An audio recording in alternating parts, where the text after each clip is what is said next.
Foreign Service. Whatever was said, if you said these things about I'm gonna handle my business, I got you. You stuck to it.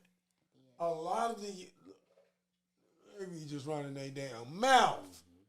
They don't stick to what's called discipline. Yeah. In order to move forward with the path as well as the process of what if you were a father and we instilled it in you, you must first have discipline. What I've seen on you, Metra, is discipline. Okay. What I've seen on you is continuity. Word up, a continuous state. These are the two of the ingredients that it takes to become a successful business owner as well as a successful entrepreneur. It is detrimental to your business to be cheap on your own business. You know what I mean? You stood out in your own space without you seeing it because you're not supposed to see that part. You're supposed to let motherfuckers talk to you about this shit. Word up. You're not supposed to talk about this. Right. Your accomplishments, what you're doing. You're supposed to let the people talk to you about it. Absolutely. You're supposed to let the people say, she the GOAT. You're never supposed to say, I'm a GOAT. I never did. You know what I mean? No. So, through your works and what you've done through your mission, you've done that. But I'm asking you, what the fuck is your vision? Like, where are you going? What is your ultimate goal? What is your outcome? You know what I mean? Mm-hmm. Where are you going with your school, your businesses? You know what I mean? Where are you going with this as far as your grandbabies? Mm-hmm. I've seen what's popping with your daughters and your sisters, and mama understand the information because she birthed you. But where you going with this, man? Right. Word up.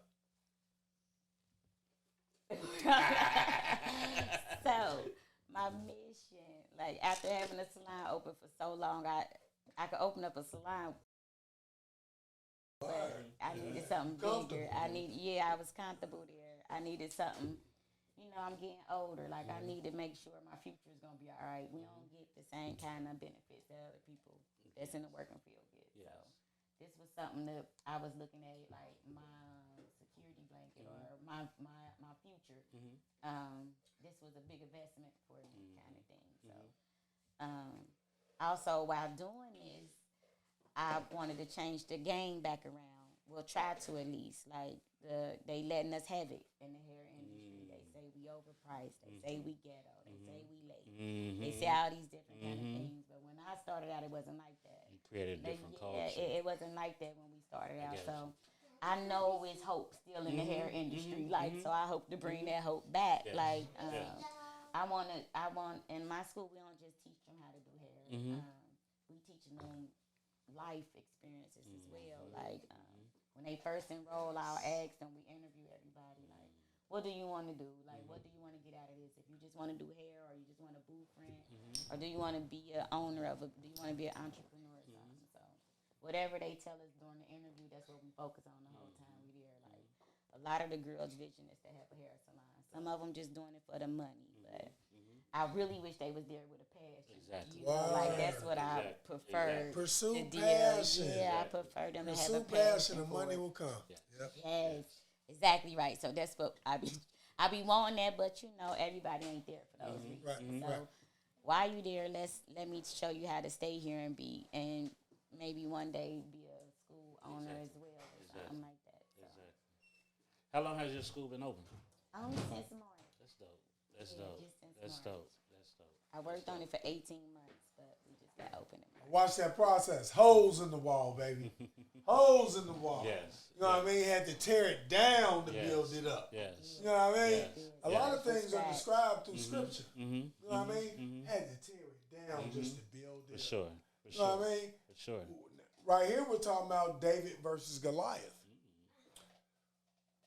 David is Metra. Goliath is what's presented in front of her in order to get to the other side. I have to defeat this. Yeah. I have to defeat this in order to get to the other side. Yes. In that process of defeating what's in front of her was her mission. Sounds like she on the other side of her vision. You know what I mean? What I'm theoretically speaking, and I've talked this shit. I'm OG. I get out. So what I see on the other side within your vision, for real, is you. Okay, tier 1 gave you a career field. Tier 2, income. Not 20, 30, 40,000, because some individuals, when I worked for the league, they were only making 17, 18, 19, 20,000 a year. And in some cases, they got 3, 4, 5, 6 children. You know, unfortunately, they kind of made poor choices on the children that they had by certain dudes, right? And they're alone with 4 or 5, up to 9 children. Those children won't say they had the best father ever. Whatever the case may be, you know, I'm here, and I'm for real. I'm here by myself. Yes. And he could be deceased too. You know, what do you do with that? You got to move forward, right? So I see within your vision of all of this adversity, but because I get this a lot from working for the Urban League for 11 years. You know what I mean? With gangsters of male. Later, what you don't understand, it's gonna come up, but you just started. But it's gonna come up 4, 5, 6, 7 years later as a referral of, girl, shit, I went to LaMetra's school, girl, after that, I went and got my TransUnion Equifax was my experience together because I went from making $20,000 a year to $60,000. Then eventually, once I got, you know what I mean, what I learned from LaMetra, because LaMetra, you're the seed that's going into the soil. You feel me? And the moment of the seed goes into a good soil, the seed can be bad, but once it goes into that good motherfucking soil, it begins to blossom. And it can turn into a plant. And for real, plants turn into trees.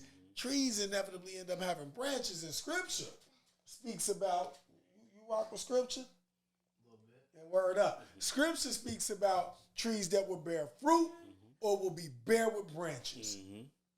The tree, the seed that you put into the seed that went into your soil, man, it ain't bearing nothing but fruit. The right fruit. You know what I mean? And God is watching on these. You know, I don't care what your you have pros and cons of who we are, right? Good shit, bad shit. Whatever your bad shit is, man, you assisting and helping the fucking people. Word up. And you're changing lives as you move, picking up the pieces. What is it that we can do to build up home as well as community? Ding. Word up. Ding like a mug. What is your purpose? What is your passion? What can you do to get money, but at the same time build the people up? Because somebody did it for us. I don't care whether or not you call him Jesus, Allah, Jehovah, what is it, Yahweh? Yahweh, whatever the case may be, there was a sacrifice that had to be made to assist a multitude of peoples. Not just one, not just two, not just three. You're missing the importance of your position within our community. You know what I mean? Like, it looks like you have 21 people, but let's say statistically 10 of them fall off. The 10 that you assisted and how they move forward through budgeting and managing by way of entrepreneurship and able to teach that to their sons or their daughters or grandchildren, what have you, you actually shift generational poverty over into generational wealth, unknowingly making these moves, young blood. You know what I mean? Thank you. And this is the blessing. And this is why, for real, I've been watching your career, LaMetra. Like, for real, you've been evolving like a mug. And again, we have our goods and we have our bads. But, certain moves that you make through sacrifice and assisting the people, man, they make up for that bad shit. Word up. Keep doing what you're doing, LaMetra. I got a question. Doing what you're doing. I got a question. Going back to your daddy. Double-edged question. What's some qualities that he had that, you know, you would say men should have? Word. Dang. When we talk about, I'm sorry. Hey, you got to say that again because he said that low. What's some qualities of your father that he had that you feel men should have, because best dad ever. Everybody aims for that, you know, and you mean that. So I'm just, you know, tell me a little bit. He believed in me, and he was behind whatever decision, whatever I wanted to do. He was there for me. Like, that's what you want to do, I'm gonna support you at that. That was the best thing ever. So then that ties to my second question. Do you still think he got a lot of control over what's going on right here, right now? I do. Do I think he had a lot of control? Just right now, even right now, I believe in God. In God. You know what I mean? Yeah, yes. but I do. I kind of like walk by faith, not by sight. Yes. Like, so somebody is guiding yes, me ma'am. out here. So yes, ma'am.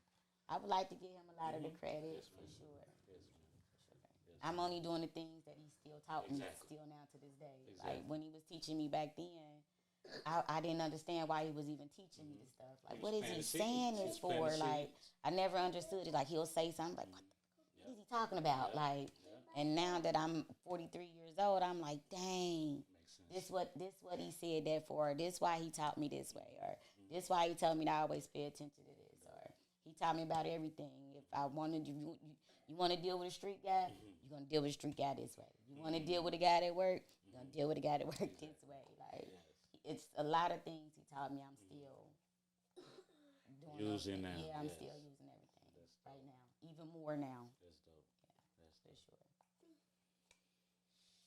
Hey, sure. that's fucking incredibly interesting. Word up, cause what do you do?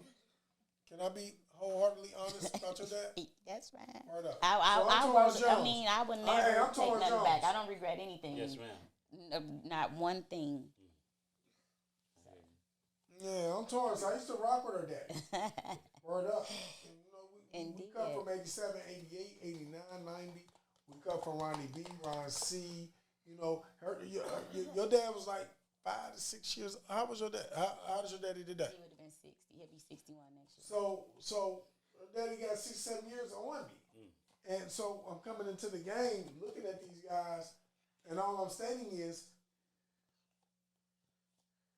we have to take a look at this because there are really positive. This sounds crazy. This is like not right. There are positive drug dealer fathers. It's true. Yes. And he was yes. Listen. He never had a job a day before in his life, but it's what he wanted me to have that meant the most. Like, because he couldn't do it, he wasn't gonna let me be the same way. Like, so. That don't mean they bad because that's the life they chose. You know?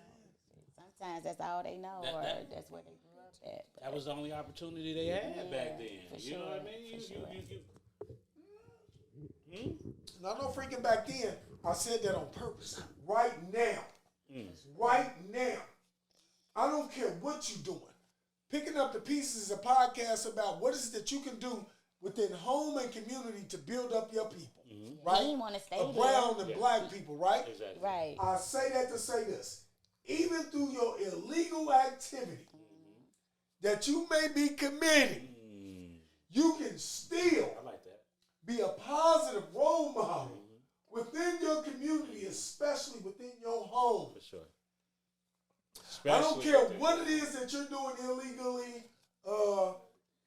You still hold a responsibility to keep things away from your children's eyes. Watch what you say around them.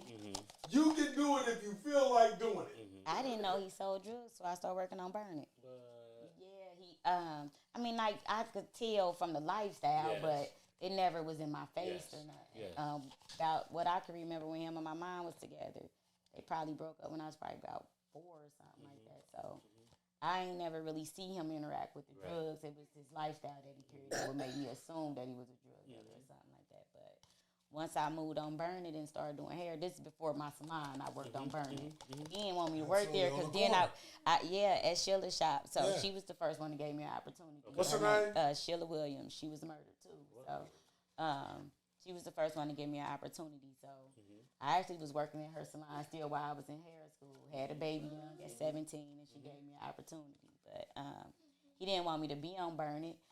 because he knew I would see too much of his lifestyle because that's where he hung at. So since he knew I was gonna still stay there, like why did you stay?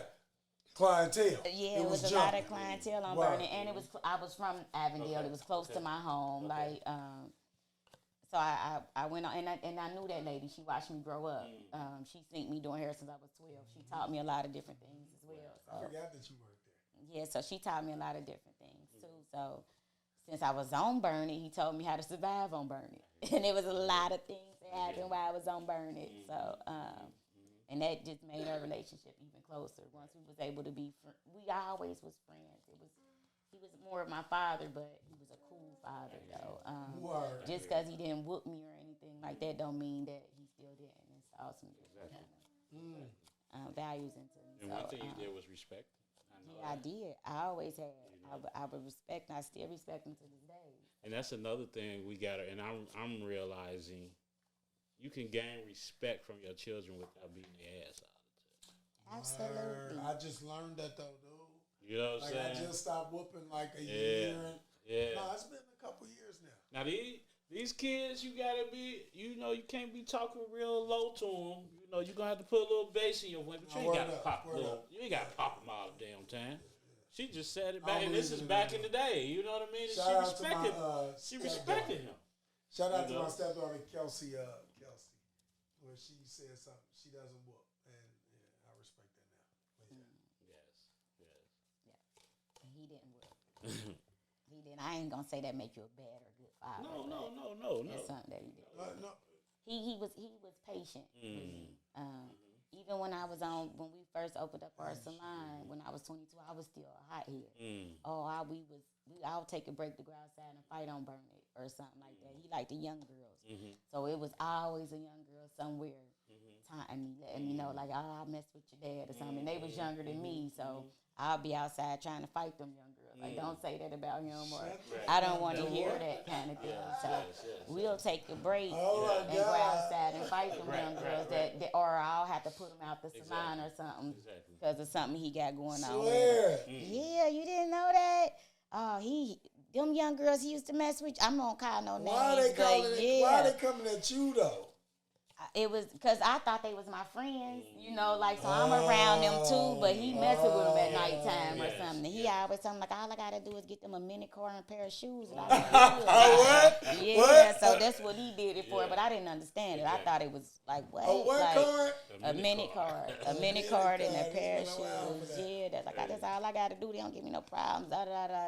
He had his reasons why he did it, but I was 22. They probably was like 20 or 19 or something like that, and I used to be so upset about it, and we'll go outside and be fighting.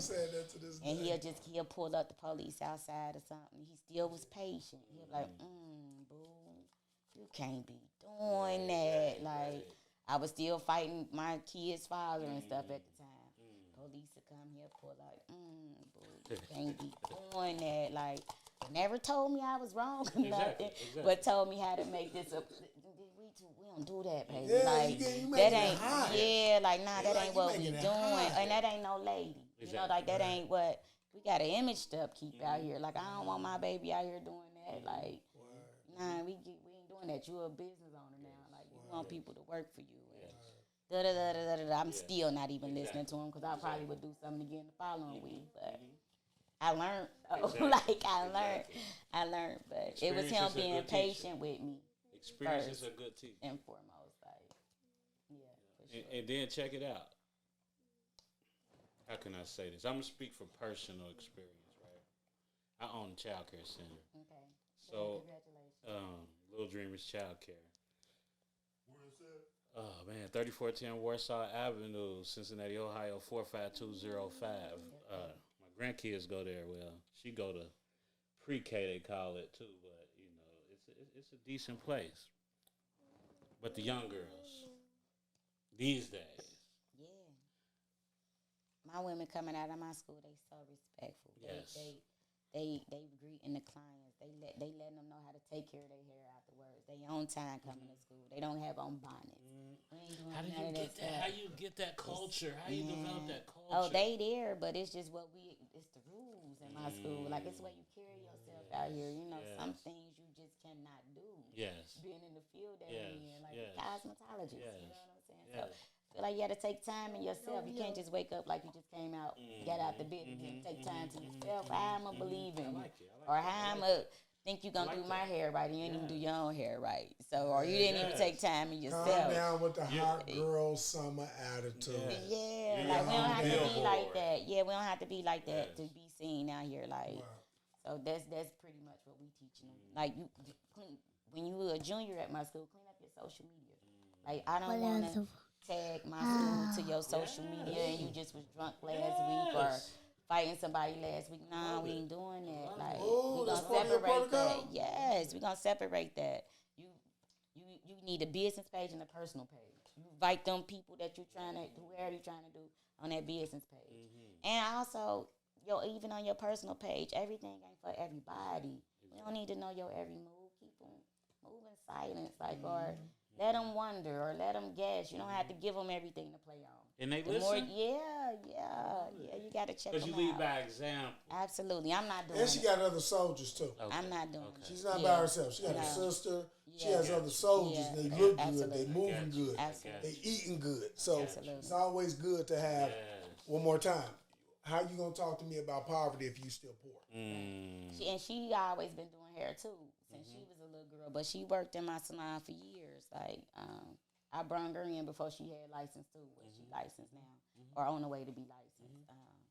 But she picked up a lot of things from me as well, and she's a bad son of a gun, too. But also, like, we got big shoes to fill. My daddy was somebody. Like, he was I'm not going to let nobody say his daughter was this or his daughter was that or his daughter didn't let the salon go down. Like, no, I'm not doing that, like, at all. Like, so, that's the way we roll. Carry on the legacy. The same way. Carry on the legacy. I love it. The show is about picking up the pieces. Show is about, this episode is about from crumbs to bricks. But again, Mitra, you've never actually been at Crumbs. Word up. No, I'm not. I would never say that. I'm not gonna say that. My mom raised. Now I'm never taking credit for her because she's a strong woman too. I always worked my whole life. Now again, my daddy was a street guy, so with streets you go in and out of jail. Like, so it was several years my mama did it on her own. Like, majority of the years she did it on her own. I'm saying my dad was the best, and I was only just getting gym shoes once every 2 years or something like that. But it's still when he was able to provide, he provided. Like, rather what it was, like, anytime he still took time out with me and gave me what he could give me. It could have been more. My mama always said it could have been, but I was still crazy about the little things that he gave me anyway. Like, so, but she was something different too. I wouldn't say we was rich or none. We wasn't that. We lived in low income housing based on our income. She worked in the factory. Like, I had 5 outfits. She earned them every day, made sure they was clean. You know, like, he the one that kept me in the nice gym shoes and stuff. And then I did hair since I was 12. So I was always getting my own money to do my own things too. So I ain't gonna I'm never gonna take nothing from her either. She taught me a lot of different things. So she taught me how to be a woman, first off. My dad taught me how to be a hustler. So what's your mom's name?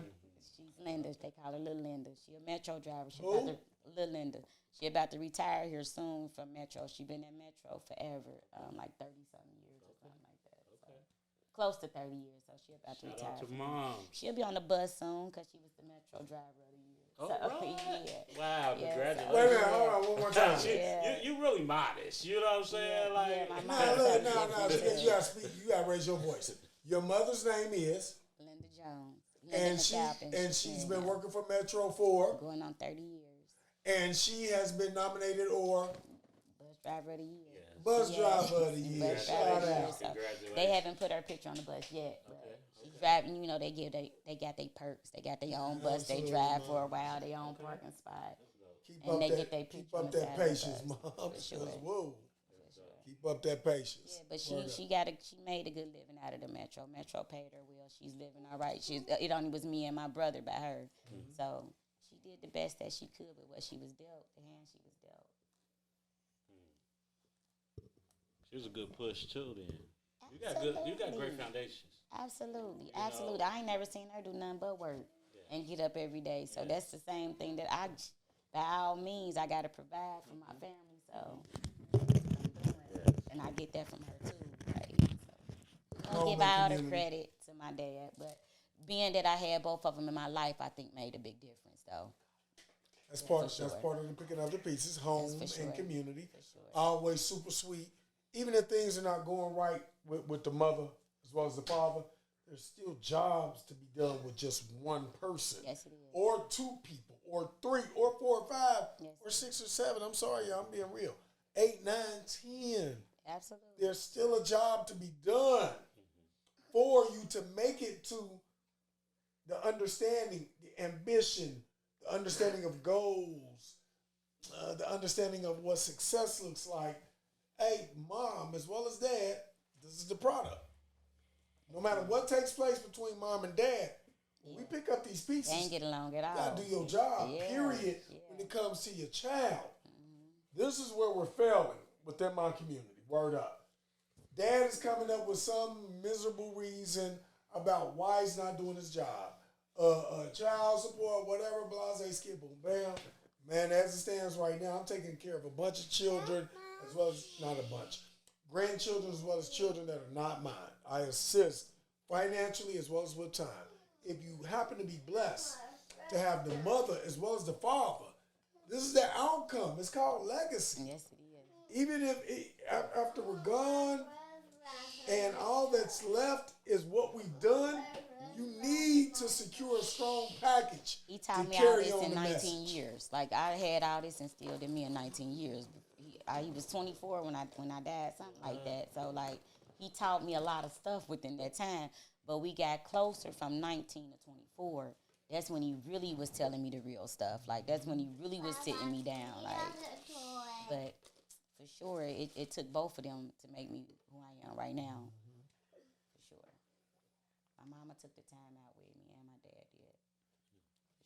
For sure. So what made you want to start a hair school? That's another question. Is there a lot of hair schools in the city? I missed it. Did I miss it? No, go ahead. Talk to if I missed it, I could watch it. It is a lot of black-owned hair schools in Cincinnati. I mean, not a lot, because this wasn't none they was giving us access to before. But I went to a black hair school by the Gentrys. It was first started off with the white people, but then the Gentrys had bought it. That was Moore's on Ridge. Then they moved it to Swift and Commons. But them was the first black people that I known to own a hair school. But I think it was even somebody before them. Right there when you walked into the side, and it was right there on your right. What is that, Swift and Commons? At the bottom, below the food court. They had a hair. It was in the back of it, down at the bottom. That's right, downstairs. Yeah, in the back. I'm not sure how long it was there. I'm not sure, but yeah, they was the first ones. I definitely graduated from a black hair school, so I ain't gonna say I was the first. I'm never gonna be the last. And it's another beauty school that's black female owned out here as well. I ain't gonna talk about them much because I just want to talk about my own. But it's enough money for everybody out here though. So I'm not the first and I'm not the last. And the only reason I asked because I run it the way I run it. Now I might be the first to do that. But you know, word, absolutely. Because the only reason I asked because back in the day it wasn't many barber schools, right? And it's black-owned barber school. It's black-owned barber school. Yeah, I'm actually next door to a black-owned barber school. The guy who gave me he taught me the hair school game. He a black. He owned a barber school. We in the same shopping center. So I was he is out. Shout out to Ike Premier Barber College. And he's been open for a while. Not over 5 years he's been open. So he walked with me through the transition that I just did. I thank him a lot for that because a lot of people wasn't giving you that game about how to open up a hair school. And he made it look so easy, but no ma'am, no sir. It wasn't nothing easy about the process at all. But I appreciate him. I say congratulations to you. I appreciate that. Giving back, feeding into these young women. Absolutely. Giving them hope. Yeah, like you don't have to do these things or sell yourself and sell your body to make no money out here. It's a lot of money out here in the hair industry too. I also let them know like you don't have to just do hair. If that ain't what you want to do, I show them different avenues. We do the deceased and everything. A lot of them done been with me doing afterlife services. Yeah, like we just did one last week.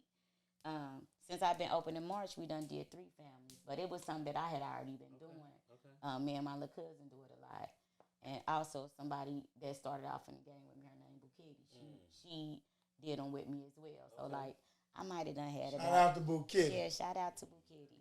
She started with me from the beginning. She's no longer doing hair right now because she's having her some babies and stuff. But hey, mama. Yeah, she stuck with me. She stuck with me from the beginning. But so she went with me a lot of times to do the deceased too. But now I take the students, and it be an experience for them. Like not only you don't have to stand behind the chair if you don't want to deal with people. Do these people. And when we first get there, they be real nervous, right? Like, oh my God, I'm scared. But the feeling we get when we leave there is something different. Can you explain that? The feeling, like cause the funeral homes ain't really doing us how we walk around. Like they doing us like we dead. You know, like when we get there, they face be real dark from sitting or from whatever they do until we get there, the embalming or something or whatever they do. The people be real dark. My thing when I get there, I'm like, oh my God, they family gonna be so mad because the funeral homes sometimes use costume makeup to cover up a lot of stuff, and we using real makeup when we walking around in, so we making them look like they just sleep. Yes, like they be looking good. Like so, when we leave there, sometimes we'll have a picture. Well, majority of the times we have a picture of what they skin tone be like and stuff. So we bring it back down and. We giving them that hairstyle that they walked around with, not what the funeral people gave them, because half the time they don't even be hairstylists. They just be morticians. They just there to cover up the wounds, get the face one tone, and comb their hair to the side and send them on out there, put the outfit on. So, like, my mission when we go there is to make them look it's already a tough situation. Yes. So let's make them look as normal as we can for the family. So the feedback that I get back from the family is the blessing. Like, so when the girls first get there, they all nervous and stuff. But when we leave and they see what they done did, like, oh my gosh, she's so pretty. She just looks sleep. Because they used to send them looking dead. So they be ready to do it again. Like, I want to do it again. Or, you know, so we ain't just doing hair. We doing a whole bunch. We teach them how to make products. So to become a senior at my school, you got to make your own shampoo. So we got girls making their own natural shampoos. Like, you can make a lot of money in this industry. You don't have to just do no hair. Let me show you the different avenues that you can do. I love it. Word. Yeah. That's called an umbrella. Transferable skills and an umbrella of a set of skills that you can move forward to.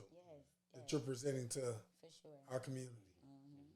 Word, man. I understand. I understand. See, I'm talking that she like, yeah, right, Torrance. Yeah, that part. Yeah, that too.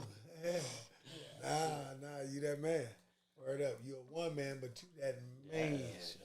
By way of presenting opportunities as well as career fields to individuals that for real, Metra, you don't understand, like, we just feel like it's just one page, but it's an entire book of opportunity. Right. And within America is what they present to us, man. And they present to us the facade of you have to work for somebody in order to be successful. Or you got to go to college. Yeah, that kind of thing. Trade schools okay too. Yes. I'm just a firm believer in doing what you love. You know, do what you want to do. Have a passion at it, like you said earlier. What did you say? Passion and purpose. Yeah, passion and purpose. Pursue purpose and passion, and the money will come. Yeah, pursue purpose. Yep. Absolutely. I'll talk this shit. Yeah. I'll talk this shit, but she know exactly what the hell I'm talking about. Her daddy named Mark. Word up.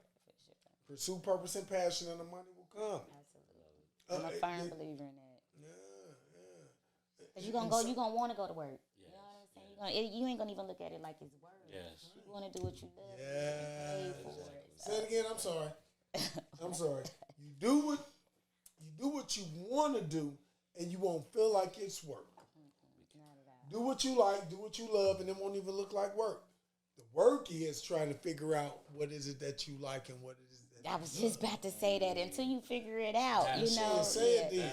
Yeah, until you figure it out. So I want to shout out to Don School too. A lot of people put Don School down, But what Mr. Davenport my doing, main man, Mr. yeah, Davenport. what Mr. Davenport doing, I think it's awesome. Shout I out. think it's awesome. So I got a lot of his students as well. Okay. He sent the first time when I first opened, he sent 7 students. They're getting ready to graduate. So when the school year just started again, I just got 10 more. Okay. So these girls be coming from different walks of life and stuff like that. So I feel like they took the hair schools out of the public schools. So he got so many different programs, and it put them around so many different people and different opportunities where they can have an opinion or option. Like, go try to do the carpentry. If that don't work out for you, at least you got this trade. You can, till you figure it out, do the carpentry. So that's what I feel like he's doing with the cosmetology thing. He bringing it back to these young ladies. All them young ladies, and that was the problem too. They took it out of the hair school, so they still want to make the money and still want to do the thing, but they making the money without the knowledge and the skill, so they don't feel like hair school is no need for it. So what Mr. Davenport did was gave them an opportunity while they still young and then still in high school. So like they could start out with 16 with a 10th grade education. So until you figure it out, take this education for free. All you got to do is get good grades. You could be able to do come to hair school or something like that. So I salute that man for even giving these kids that opportunity. Like, that's a good thing. It's called exposure. Absolutely. Expose these kids to a bunch of different things. Absolutely. Give them a dump. Torrance always talk about the path, options, the door. Yeah, give them options. Give them a bunch of them. How would they know if you don't put them around Exactly. it? So Exactly. I think that's an awesome thing. Exactly. Shout out to my Withrow alumni, Raymond. And I never even met him in person. Really? No, I never even met him in person. But I still salute him. Yes, for sure. We done seen each other in passing, but I won't never be like, hey, I'm Metra. I got some of your students or something like that. But I don't even know if he know I'm the person that own the hair school. Y'all helping each other. Yeah, but I salute him though. Yes. I'm going to make that connection. Oh, it's okay. I'm going to meet him eventually. Nah, fuck that negative. I'm going to make that connection. Hey, look. So what I see when I go out to Amberley Village, is Jewish grocery store, Jewish grade school, Jewish high school, Jewish this. And listen, I'm not knocking my Jewish brothers and sisters, right? They stuck together.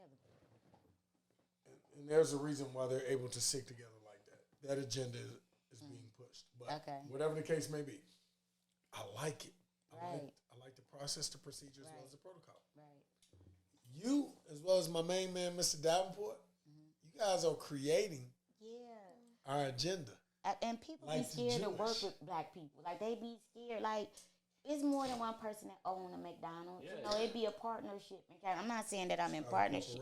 Right. I'm not saying that that's how ours is. But, like, sometimes you got to walk with somebody until you figure it out. Like, it is the networking. Yeah, sometimes you got to do that. We lack networking. Yes, we do. Because of a William Lynch process that says we should be jealous of each other. Yeah, and that's we should be envious of each other. And that's what hinders light skin hate the dark skin, dark skin hate the light skin. But these are agendas, and it's hard for us to get by it. And because as soon as we get past one agenda, they send another fucking agenda. Yeah. And we can't see it, but they're doing it on purpose because they know they're aware of our strength. And when I say they, I ain't talking about whites. I ain't talking about any particular skin color. Yes. Because at this point, it's about wealth versus poverty. Right. You know what I mean? So all I'm stating is what you guys are doing, Mr. Davenport, yourself, man, you are creating our own infrastructure. Like, word up. Like, I know what I'm up to. I'm about to be there. Give me a second. But I know who I am as well as my power. Absolutely. At some point, you must understand your power because you're going to have to cross that over politically, Metra, to what it is that you're doing to change lives within the community. You're going to have to put your political hat in the arena because it's cool what we're doing through philanthropy and what we're doing to shake hands and create networking. But in America, we have to create power. And through power comes connections. shaking hands and so on and so forth, because you build an infrastructure that says we're going to vote for this or we're going to vote for that. So I don't want to go too deep into that shit. But all I'm stating is what you and Mr. Downpoint know exactly what he's doing. He definitely. You know what I mean? Little dark skinned, little stocky little dude. So I've been rocking with him for like 6 years. Oh, that's good. I brought a lot of people to the school. So keep doing what you're doing, LaMetra. Yes. Individuals such as yourselves, you understand, but you're actually a pioneer. And you're creating your legacy. You're creating your plaques. Right. You know what I mean? You're creating your awards, your ceremonies. Mm-hmm. This is your process. You're creating your legacy, and you're a woman. And most of the time in America, the Western world, the legacy is created by the male.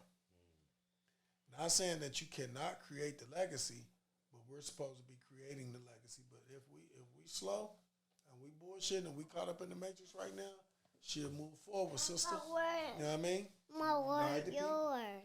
Guide the men. Don't teach us femininity, teach us masculinity, and if it goes back the other way, then that's on us. But outside of that, keep doing what you're doing. You're a pioneer to what you're doing. Young homie. I understand the information for sure. Keep doing what you're doing. You know what I mean? You're a representative. You are an example, and you exemplify what we're supposed to be doing as far as goals and dreams. And most importantly, ambition. Ambition starts off with an A. It is the beginning of the alphabet. A, then B. Then get to C and D. If you have to go to F for your plan, for your financial wealth game plan, then go ahead. But everything starts off with A, ambition. Absolutely. I appreciate you for your ambition as well as coming on to the show. Thank you. Picking up the pieces. Word up. Antoine, the homie. Give your information out again, because I this is a great one right here. You know, this is what we had today, right? We had a woman, black woman, strong black woman with a strong black father that believed in her, that planted seeds inside of her, that was taken away tragically when you could have gave up and threw in the towel. But it was your purpose and passion that pushed you forward, and you kept going forward when you might have wanted to sit. My son was murdered. I wanted to sit down a long time ago, but you kept on pushing forward. And then you went back, and now you're helping out these young women, and you instilling things inside of them that. I'm sorry. I was just holding. I was preaching, and then I'm like, I'm on camera. I'm on camera. Let it go. I'm gonna stop. Scream. Damn. Let him go. But then you went back, and now you pulling up other women. You could have just been like, I'm good. Fuck everybody else, right? That's not the way. You grabbing hands. Come on with me. You instilling, and you putting that same belief that your daddy had inside of you. You putting that same belief into these young women out here. So not only does Torrance salute you, I definitely appreciate it. For sure. For sure. So give your information. How can people get in contact with you? How can people come get fed by you? How can people get beautified by you? And even their family member might have transitioned. How can they get in touch with you that way? You know? Absolutely. So my salon is 9105 Reading Road in Reading, Ohio. I have 8 beautiful ladies, respectful young ladies in there that can take you privately into a suite if you have doubts about your issues or something like that, a little more personal experience up there in the salon. Then I have the salon in the Valley Shopping Center, 7617 Reading Road, Suite 70, and Roseline. And we got a bunch of students there. And guess what else we do for the school? In the beginning, I try to tell all the young ladies, graduate with no debt and no interest rate kind of thing. So at my salon, if you chose not to get the financial aid, actually I don't even have financial aid just yet, because you got to be open a certain amount of years to be able to get financial aid. So, but I still want to get these girls on the right track. It ain't always about $1 because I'm doing what I love to do. So, 25% of the services that they do out at our hair school go towards their tuition. So, if they got monthly payments or something like that, if it's $433, hopefully. But actually, I had a young lady last week. Her payments maybe was like $466 a month. So she did all those clients that she serviced for the whole month. She ended up only having to pay $17 for her tuition. So it's actually paying for itself. We do it that way. I like it that way. I almost don't even want them to take out the loans and stuff to go to hair school. Because doing it this way, they promoting themselves. They get hungry. They out there, they promoting themselves. They want to come to school more. It's giving them a reason to come to school because the more I come to school, the more people that I'm able to do. The more I'm able to learn and things like that as well. So that's what we do at the school too. So Sweet. OMG. Oh my God. Opportunity. Resources. Oh no. Yeah. Get busy living or get busy dying. Here's your opportunity. Here are the pathways. Here are the resources. Stop talking about you don't know what to do. You don't know who to talk to, so on and so forth. It's been like a full hour and a half. I told her an hour, but once we get to popping, it's up. So, Cosmetology Institution. Come on. Say it again, I'm sorry. LaTouch. My daddy gave me that name for LaMetra's Touch. Okay. So LaTouch Cosmetology Institution and LaTouch Beauty Salon on social media. It's another episode of Picking Up the Pieces. We're coming together. We're talking about what it is that we can do as home as well as community to build up. That's why I highlight a homie. Want to give a shout out to the homie right here. By the time this air, he'll be 3 years old. Happy birthday to young Reese. Sleepy. You know what I mean? Happy birthday to Reese and more. You know what I'm saying? Papa duties. Can't wait to drop them off in the morning. We had a blast. But thank you, brother. Another, Torrance taught me coming. Indirectly, you know what I'm saying? He's my. I'm very blessed. You know what I'm saying? He's my no excuses brother. I call him. I say, Torrance, I'm having grandkids. He say, lock it down still, man. We can't stop. And I say, well, shit. I ain't gonna stop either. So I salute you too, brother, man. You know what I'm saying? And hey, like, subscribe, share. Like, subscribe, share. And y'all had to get some good game from this one today. Gotta get a big Thank you once again. Thank you. No excuses on the result. Picking up the pieces. Peace. All right.